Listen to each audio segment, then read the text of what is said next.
It's so funny. And then he writes bitter on the board. So then what do you do? That's crazy. As someone who grew up in China, I can tell you that Chinese propaganda is not as obvious as you might think. I'm going to show you a clip from someone who presented himself as a professor. He's not, by the way. He is a high school teacher at Beijing's top high school, and this is from one of his classes. In this particular class, he talks about capitalism, why it's flawed, why it's doomed and evil, and why communism is the inevitable solution and it's good for us all. And if your first reaction is, oh, there's no way I'm going to be convinced by this, you might be surprised. How do you optimize workforce participation? Okay? And traditionally or historically, there have been three answers. The first is war. The second is religion.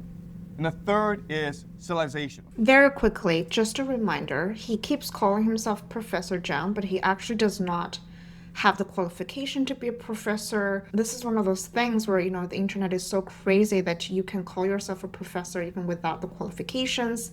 So he actually graduated with a bachelor degree in English literature. Understand, these three things work because they give structure, meaning, and purpose to our lives, okay? And we have structure, meaning, and purpose. We are much more motivated to work hard. I don't know about you, but I don't think most people would need war. There could be a lot of motives for that. You can also see there are actually lots of problems with all three, right? War is you kill people, that's bad.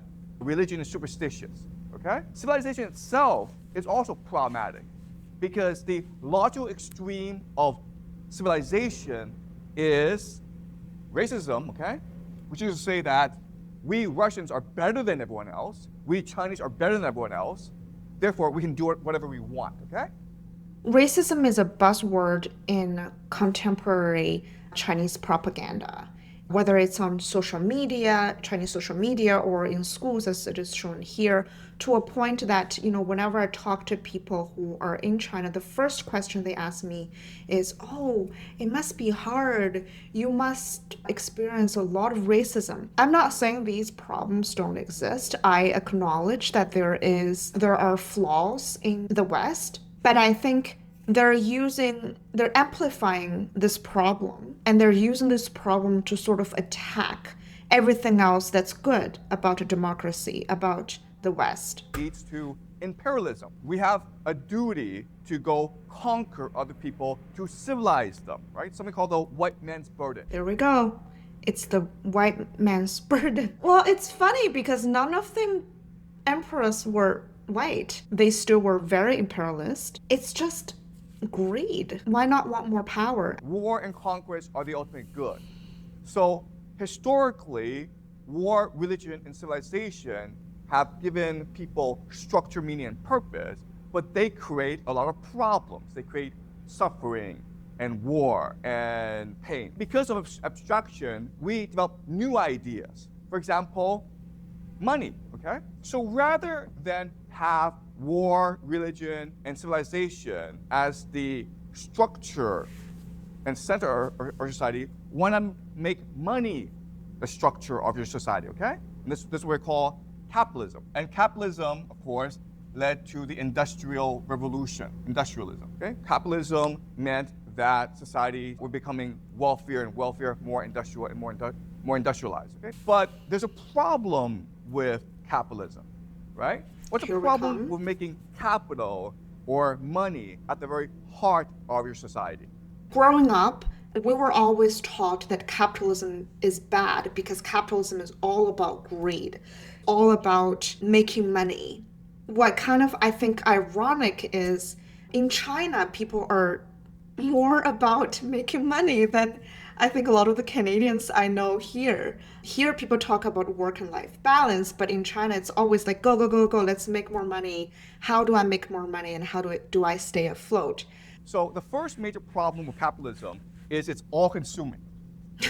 So as Jack says, all capitalism cares about is the expansion and growth of capital, regardless of its effect on society. Profit for the sake of growing profit. It's an all-consuming idea. No, God, no. There's a lot of good things that come out of a capitalist society. There's law, there's competition, there's innovation. But again, this is an argument that is frequently taught to young Chinese students in China. They don't want you to fantasize about the idea of private property because that's at the heart of capitalism, right? Which can ultimately lead to the destruction of the planet, okay? That's the first problem. What's another problem with capitalism, or the idea of having money as the heart and center of your society? What this means is that money likes to consolidate itself, okay? Meaning that so the example is, let's just say that each of us had $1 million, right? What's the fastest way for us to grow our money? Put it together, right? And then we can go invest it. So in other words, if you just let capitalism do whatever it wants to infinity, what happens is that you exactly have one person with all the money. I'll give an example. Say all the dictators in these communist regimes, Kim Jong-un in North Korea, Xi Jinping in China, who do you think have more consolidation of power and wealth? None of these countries are capitalist. China has capitalist factors in its society, but none of these societies are capitalist. I feel like there's a blind spot for people in the West because you're so privileged, you never get to experience a real dictator. And people failed to see that capitalist might not be the source of all evilness. When I grew up, I always had the worst idea of capitalism. And I'm seeing this kind of sentiment growing in the West. They are like, oh, screw capitalism. We don't want to make money. The only people who don't want to make money are people with money. People in the communist country were always thinking about making more money because we're in this survival mode, because the dictator has taken all the wealth from us. They've stolen it. So another problem is the idea of alienating or dehumanizing. Do you think North Korea, the non-capitalist communist country, they have more human rights issues, violations than the capitalist countries, Canada, the US? Their human rights issues are so much more severe than the ones in a democracy or in a capitalist country. What does this mean?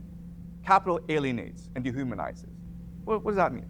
You as a person seek to be human. To be a human is to be a complex, multifaceted individual who likes to create and love.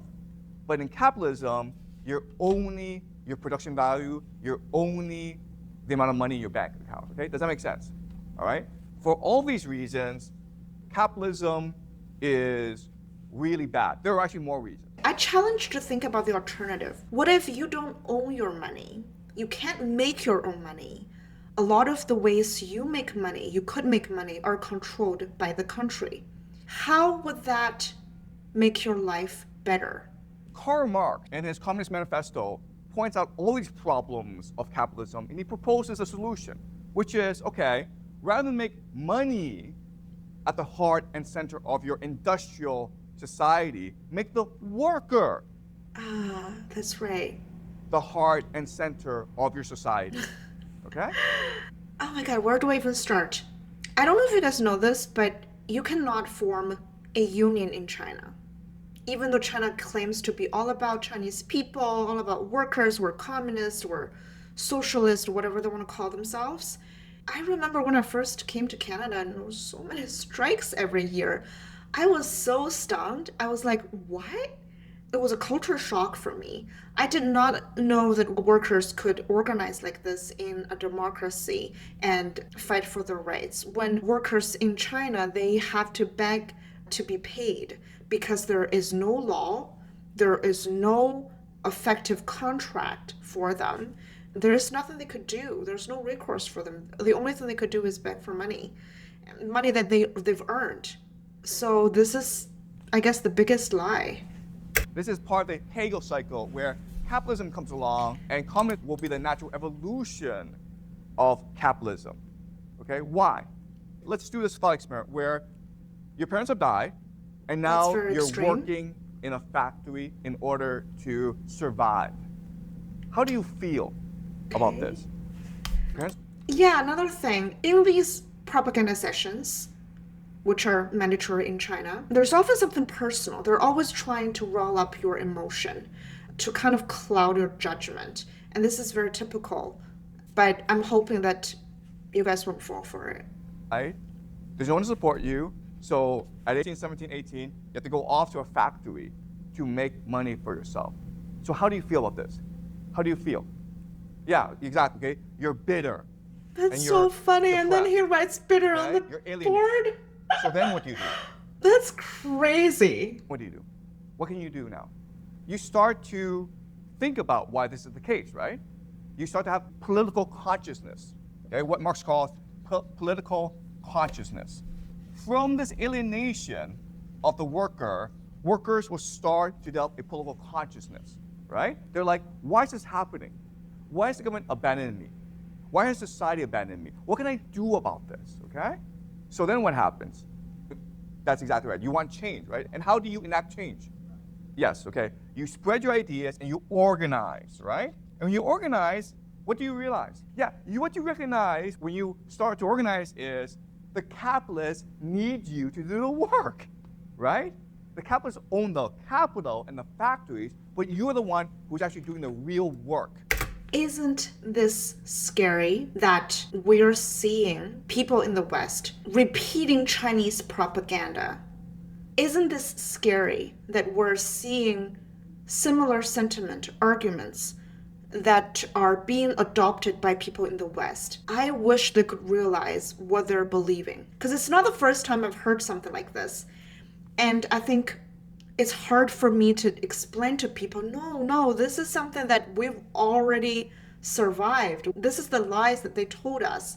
But like I said, it's very, very convincing because it's emotional. It sounds good. It sounds like the alternative is all about you. Without you, the factories can't run. So as long as you're united, you can enact whatever political demands you want. Does that make sense? So for Marx, this is just a natural evolution of capitalism. Capitalism leads to the alienation of the working class, which will lead to their political consciousness, which will lead to their solidarity, which will lead to a political revolution. China experienced something like this, but like I said earlier, it did not result in empowerment of the working class. It's actually the opposite. The middle class is expanded because of capitalism.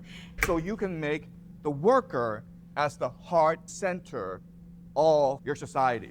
Doesn't that sound good? Only if that's possible.